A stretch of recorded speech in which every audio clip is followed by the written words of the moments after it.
News View, here for you.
Hello again and welcome to News View for May 14th, 2010.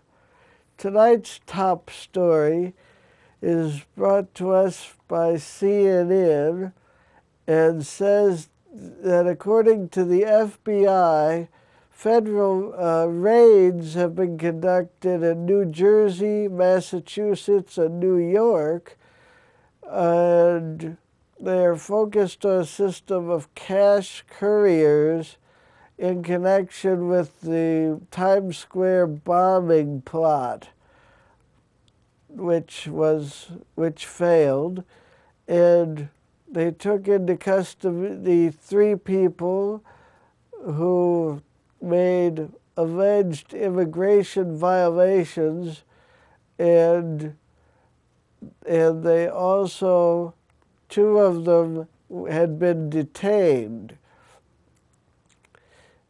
And according to WCVB in Boston, a pair of Massachusetts residents were arrested, and the FBI conducted these raids without any gunshots, and there's that story. So you can see that in the justice section of CNN.com.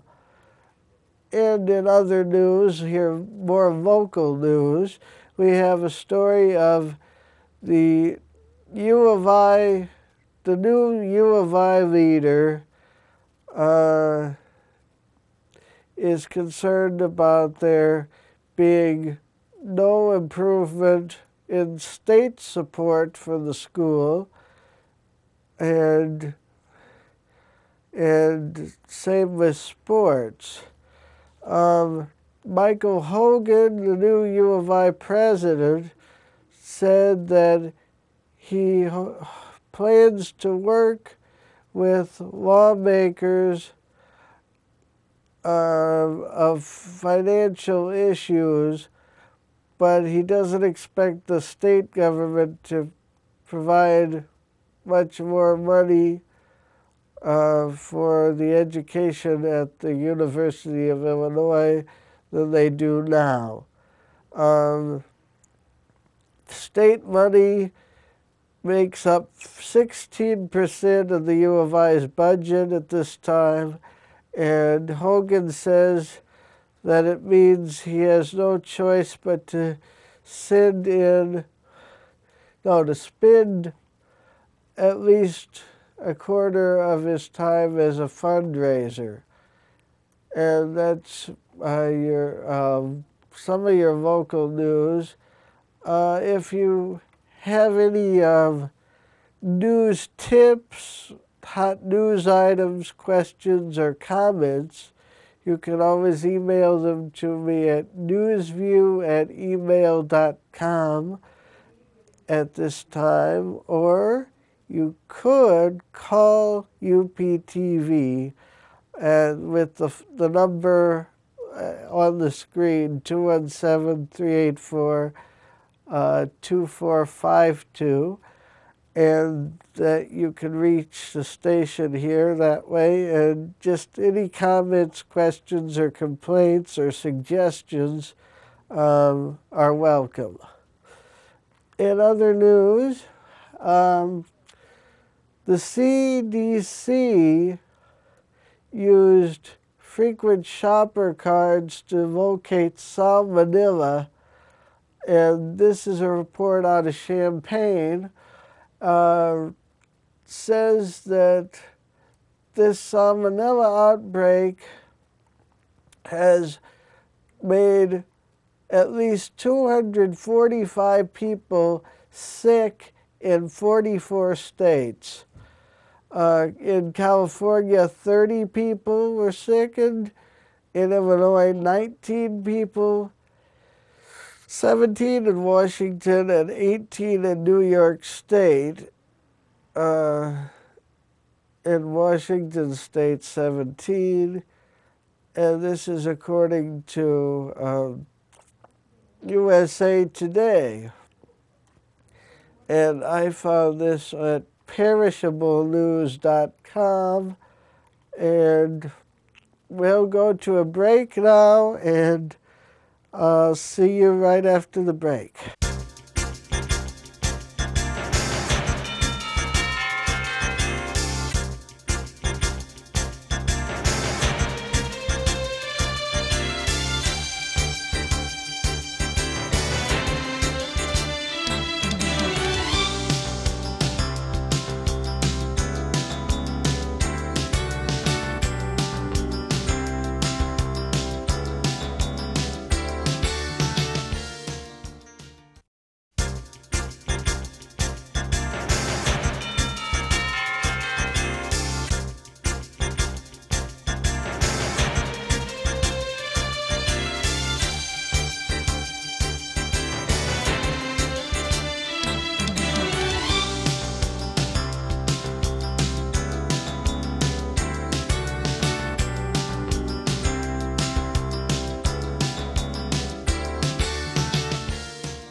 Welcome back to News View, and here is the next story. The flagship campus of the University of Illinois has agreed to more than 600 buyouts, and this will replace many at lower pay. And this is according to the Associated Press. And this will save $25 million that for the U of I, and it says they ordered them early in the year, and of 788 employees who applied, the buyouts were accepted for 153 faculty and 483 other employees. And on to the next story. The Republican Party is concerned about Donald Berwick over the health care issue. He is a pediatrician and president of the Institute for Healthcare Improvement in Cambridge, which is a not-for-profit group. And the Republican GOP is very concerned that he is for a tightly controlled system, and that he is for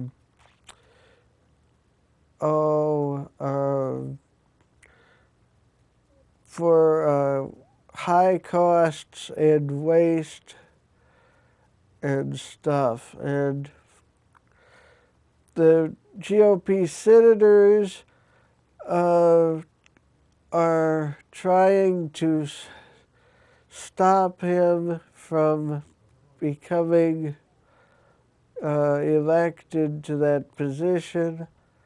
And Pat Roberts of Kansas said Berwick's focus on reducing cost could damage rural health care systems.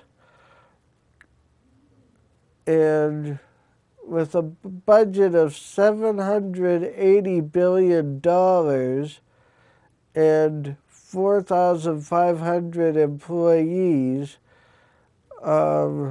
plus health insurance government programs for the elderly, poor, and disabled, they would be a critical player in the health care overhaul law.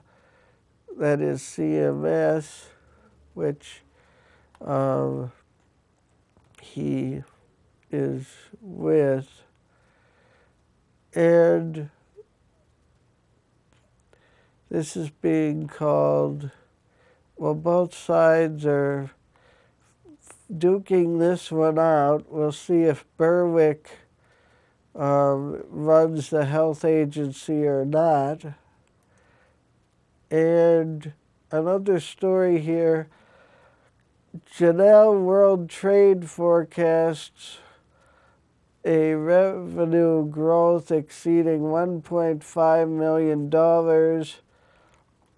on a contracted recruiting initiative.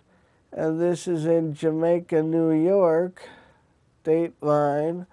And the CSA, or Corporate Search America, could aggressively recruit high-level commissioned sales executives globally. It says here that they specialize in logistics, finance, and real estate, construction industry, telecommunications, software solutions, IT, staffing, mutual fund, and other things. And the CSA adds value to individuals and business needs. And Janelle World Trade Limited is a global provider of logistics and environmental services. And they're in the U.S., New York, Chicago, Atlanta, Los Angeles, the Far East, and Hong Kong, Shenzhen, and Shanghai, Central America's El Salvador, Honduras, and Guatemala. And the company provides comprehensive logistics service and technology necessary for its customer shipping around the world. And it looks like they are doing well. And that is from CBS, or no, well, it's from the Wall Street Journal and MarketWatch.com. So we'll take another break. Then we'll come back, look at the next story and weather and the usual in things on this show. So stay with us.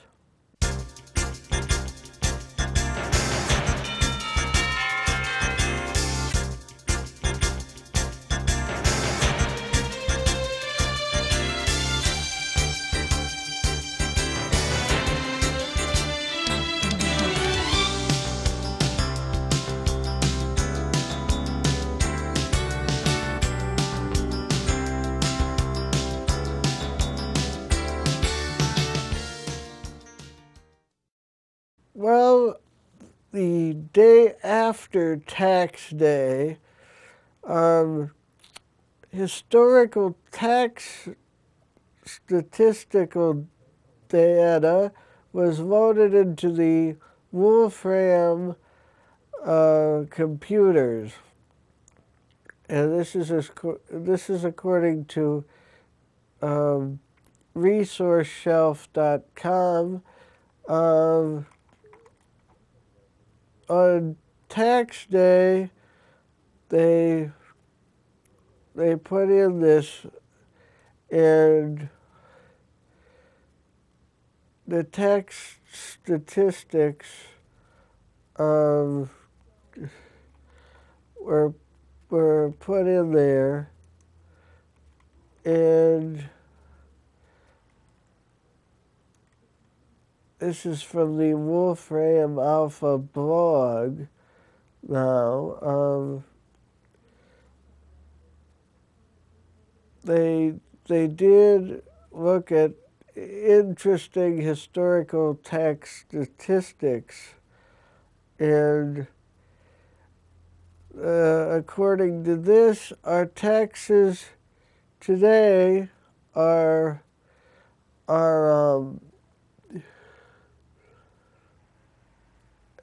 tax rate has gone down since the mid to late 90s. And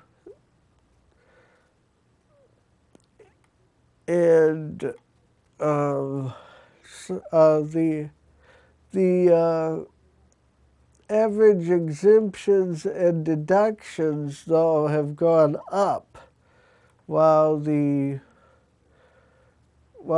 per year and other taxes from 1996 to 2007 went down. It says here, quote, average tax on AGI, $400K, average exemptions and deductions on $5 million, and very low brackets average AGI $500. And the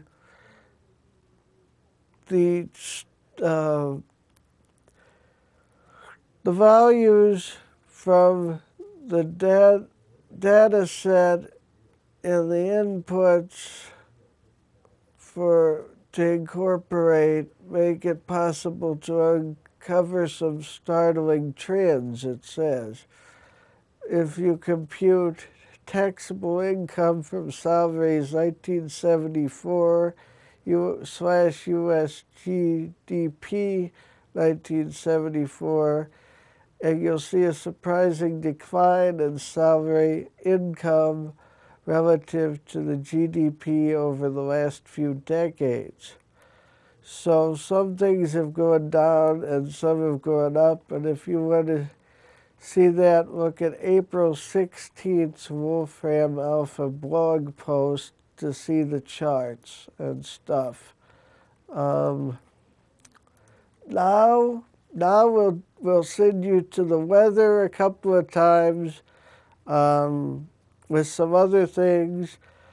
John Philip Sousa's band playing the Star Spangled Banner, and the credits a couple of times again like last week. And that should do it for us on NewsView this week. Have a good evening. Here is your NewsView weather forecast for this weekend. Friday night, partly cloudy with a low temperature of 50 degrees Fahrenheit. Saturday, a high temperature of 67 degrees Fahrenheit, while being mostly sunny with a chance of rain. On Saturday night, a low temperature of 50 degrees Fahrenheit, and Sunday, for your Sunday, a high of 55 degrees to 70 degrees Fahrenheit with a chance of thunderstorms and a low of 50 degrees Fahrenheit. This has been your News View weather forecast for this weekend.